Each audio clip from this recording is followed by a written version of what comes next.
Charles Bronson stopped a school shooting before it happened, how he saved 400 lives. The letter arrived at Charles Bronson's Malibu home on a Tuesday morning in March 1981. It was handwritten on lined notebook paper, the kind a high school student might use. The envelope had no return address, just Charles's name written in uncertain handwriting. Charles almost threw it away with his fan mail, but something about it felt different. Heavier somehow. More desperate. Dear Mr. Bronson. My name is David Chen. I'm 17 and go to Lincoln High School in Pasadena. This isn't a fan letter. This is a cry for help. I've been bullied at school for 3 years. Every day, kids call me names, push me around, steal my lunch money. Last week, they threw me in a dumpster in front of everyone. People laughed. I've tried to get help from teachers, the principal, my parents. Nobody listens. They say, boys will be boys or just ignore them. But they don't stop. They never stop. I've been having dark thoughts. About making them pay for what they've done. I know where my father keeps his gun. I know the layout of the school. I know where everyone eats lunch. I'm writing to you because you play men who take justice into their own hands. Men who don't let bullies hurt innocent people. I want to be like your characters. I want to make them all pay. But something inside me says this is wrong. Maybe there's another way. You seem like someone who would understand. I don't know what else to do. I'm planning something next Friday. If I don't hear from you, I'm going to make sure everyone at Lincoln High remembers my name. David Chen. Charles set down the letter, his blood running cold. He'd received thousands of letters from fans over the years, but this was different. This wasn't admiration, this was a desperate cry from a kid about to do something terrible. He looked at his watch. Tuesday morning. If David was planning something Friday, that gave him 3 days. Charles called his assistant. Cancel everything this week. I have an emergency. An hour later, Charles was driving to Lincoln High School in Pasadena. The school was typical Southern California, sprawling campus, palm trees, students walking between classes. He parked across the street and watched during lunch period. He didn't have to wait long to see the problem. Near the cafeteria, a cluster of older boys surrounded someone, classic bullying behavior. Even from across the street, Charles could see what was happening. The victim was a small Asian kid who looked like he was trying to make himself invisible. Charles walked to the school's main office. I'd like to speak with your principal. It's urgent. The receptionist clearly recognized him but tried to play it cool. Do you have an appointment? No, but this is about preventing a tragedy. I need 5 minutes. Principal Robert Morrison was maybe 50, with the tired look of someone who'd been dealing with teenagers too long. His eyes widened when Charles entered. Mr. Bronson. This is unexpected. What can I do for you? Charles handed him David's letter. Read this. Morrison's face went pale as he read. When he finished, he looked up with fear and confusion. My God. David Chen. I know this kid. Quiet, keeps to himself. Good grades. I had no idea he was struggling like this. Now you do. What are we going to do about it? Morrison was quiet, thinking. I should call the police. This sounds like a credible threat. And then what? They arrest a 17-year-old crying for help. That won't solve the real problem. What do you suggest? Charles leaned forward. Find David Chen and actually listen to what he's been trying to tell people for 3 years. Address the bullying that's been going on under your nose. And do it before Friday. Morrison picked up his phone. Let me call David to the office. No, Charles said quickly. That'll make things worse. He'll think he's in trouble. Let me talk to him first. Away from school, away from the kids who've been tormenting him. I can't give out student information. Mr. Morrison, in 3 days, that boy is planning to bring a gun to your school. How many students do you have? About 400. Then we're talking about 400 lives at stake. Are you going to let privacy policies stop us from saving them? Morrison was quiet for a long moment. Then he opened his filing cabinet. David Chen. Lives on Maple Street with his parents. Father works at an electronics store, mother is a seamstress. That afternoon, Charles knocked on the door of a small house in a working-class neighborhood. The man who answered was clearly David's father. Same features, same slight build. Mr. Chen. I'm Charles Bronson. I need to talk about your son David. Mr. Chen's face went pale. David? Is he in trouble? What has he done? He hasn't done anything yet. But he's planning to. Can I come in? They sat in a small, neat living room. Mr. Chen called his wife over, and Charles showed them their son's letter. Mrs. Chen started crying before she finished reading. I knew he was unhappy, but I didn't know it was this bad. Where is David now? Charles asked. Upstairs in his room. He comes home from school and goes straight to his room. He barely speaks to us anymore. Can I talk to him? Mr. Chen hesitated. He doesn't like strangers. He's very shy. Mr. Chen, your son reached out to me because he's desperate. He's planning to hurt people on Friday. But I think there's still time to reach him. They called David downstairs. When he saw Charles sitting in his living room, his face showed surprise, fear, embarrassment. David, Charles said gently. I got your letter. David looked like he wanted to run. I didn't think you'd actually read it. I read every word. I came here because I want to help you. You can't help me. Nobody can help me. Those kids at school will never stop. Charles studied the boy's face. David was small for 17, maybe 5 feet 6 inches and 130 pounds. The kind of kid who'd be an easy target for bullies. But there was intelligence in his eyes, and pain no teenager should carry. David, can you and I take a walk? Just the two of us. They walked through David's neighborhood while 3 years of accumulated pain poured out of the teenager. It started sophomore year, David said. There are these guys, Jake Morrison, Tommy Phillips, Brad Stevens. They decided I was an easy target because I'm small and Asian and I don't fight back. What do they do to you? Everything. They call me names, Chinaman, Gook, Slope. They knock books out of my hands. They steal my lunch money. Last month, they stuffed me in a locker and left me there for 2 hours. Charles felt his jaw clench.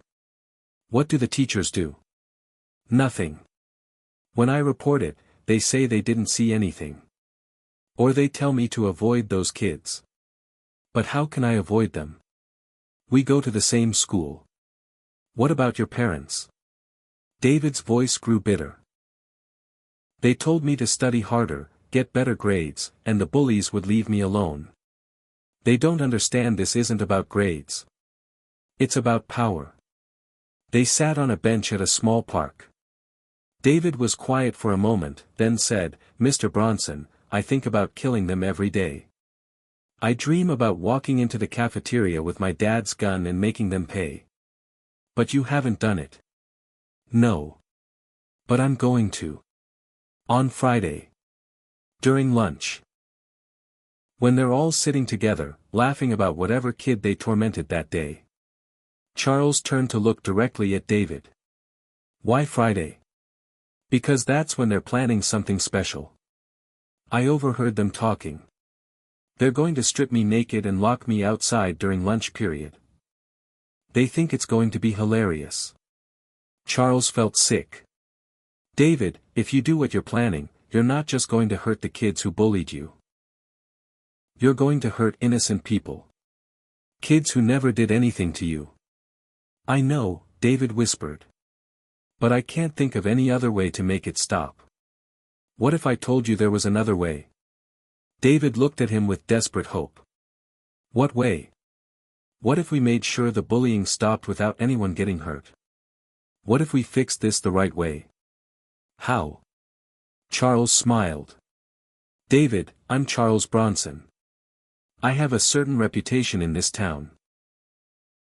Some bullies learned what happens when they pick on someone with powerful friends.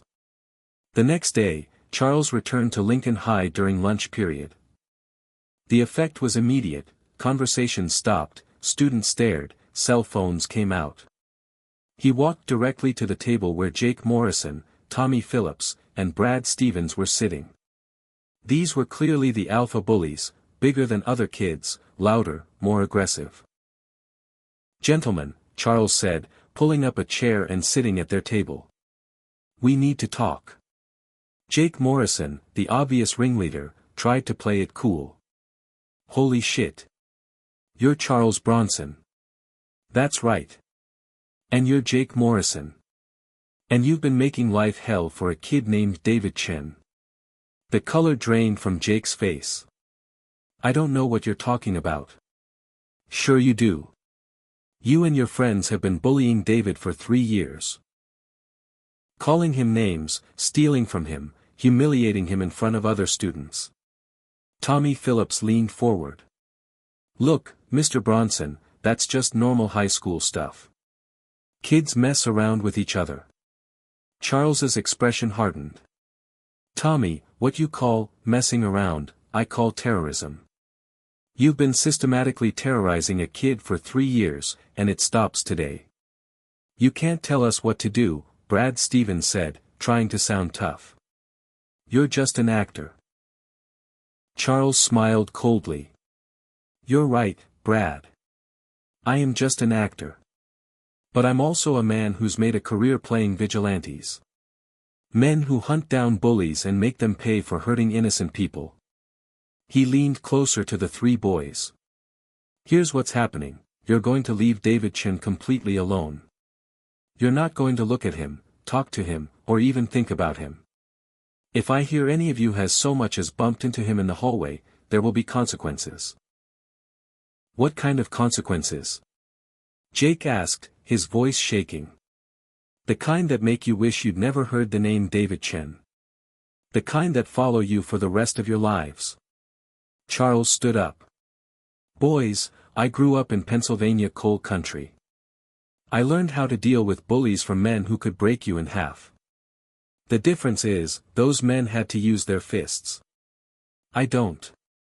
All I have to do is make a few phone calls. He looked around the cafeteria, making sure other students could hear.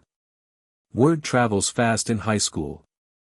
By the end of today, everyone will know David Chen is under my protection. Anyone who hurts him will answer to me personally. The 3 bullies sat in stunned silence as Charles walked away. Charles found David in the library and sat beside him. It's done. What's done? Your bullying problem.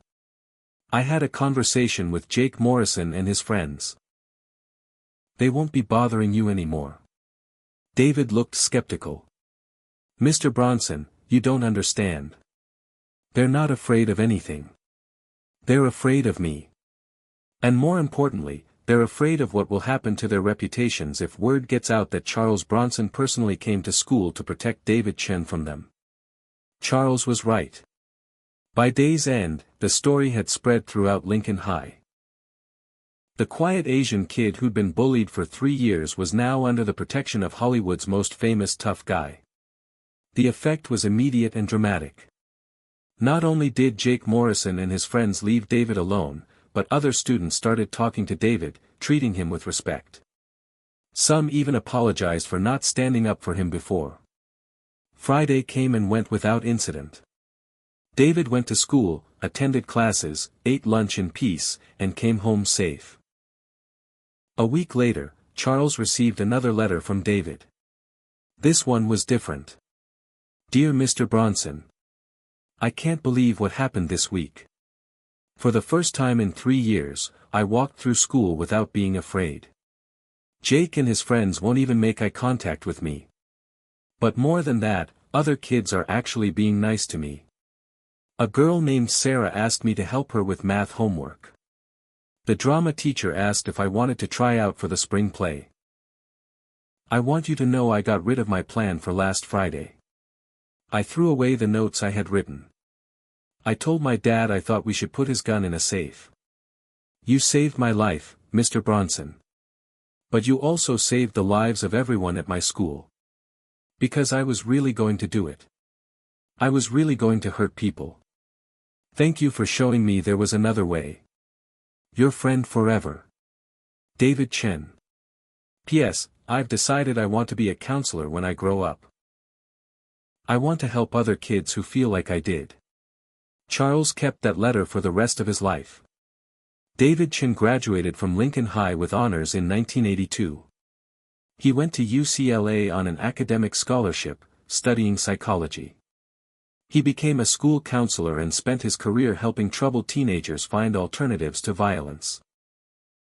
In 2001, 20 years later, David spoke at a school violence prevention conference, telling how Charles Bronson had saved his school by showing a desperate teenager another way. Mr. Bronson didn't just stop me from hurting people, David told the audience. He showed me that real strength isn't about revenge. Real strength is about finding solutions that help everyone, even the people who've hurt you. Charles Bronson died in 2003. At his funeral, David Chen was one of the speakers. He told the story of a 17-year-old boy who had planned mass murder, and how one man's compassion changed the course of 400 lives. Charles Bronson played vigilantes in movies, David said. But in real life, he understood that real justice isn't about punishment. It's about healing. It's about fixing the problems that create violence in the first place. David looked out at the congregation. I've spent 20 years working with troubled kids. Every time I help a teenager find a better path, every time I prevent a tragedy, I think about Charles Bronson and what he taught me, that the strongest thing you can do is choose compassion over revenge. Today, David Chen runs a non-profit organization that works with schools to prevent bullying and identify at-risk students. His program has been credited with preventing dozens of potential school violence incidents. Above his desk hangs a framed photograph of Charles Bronson, signed with these words, "To David, real tough guys solve problems without violence. Keep fighting the good fight." Charles Bronson. That's the Charles Bronson story that never made headlines. The story of how Hollywood's most famous vigilante prevented a real-life tragedy not with violence, but with wisdom, compassion, and understanding that sometimes the most powerful thing you can do is show someone a different way. Because sometimes saving lives isn't about stopping bad guys. Sometimes it's about saving the bad guys from themselves.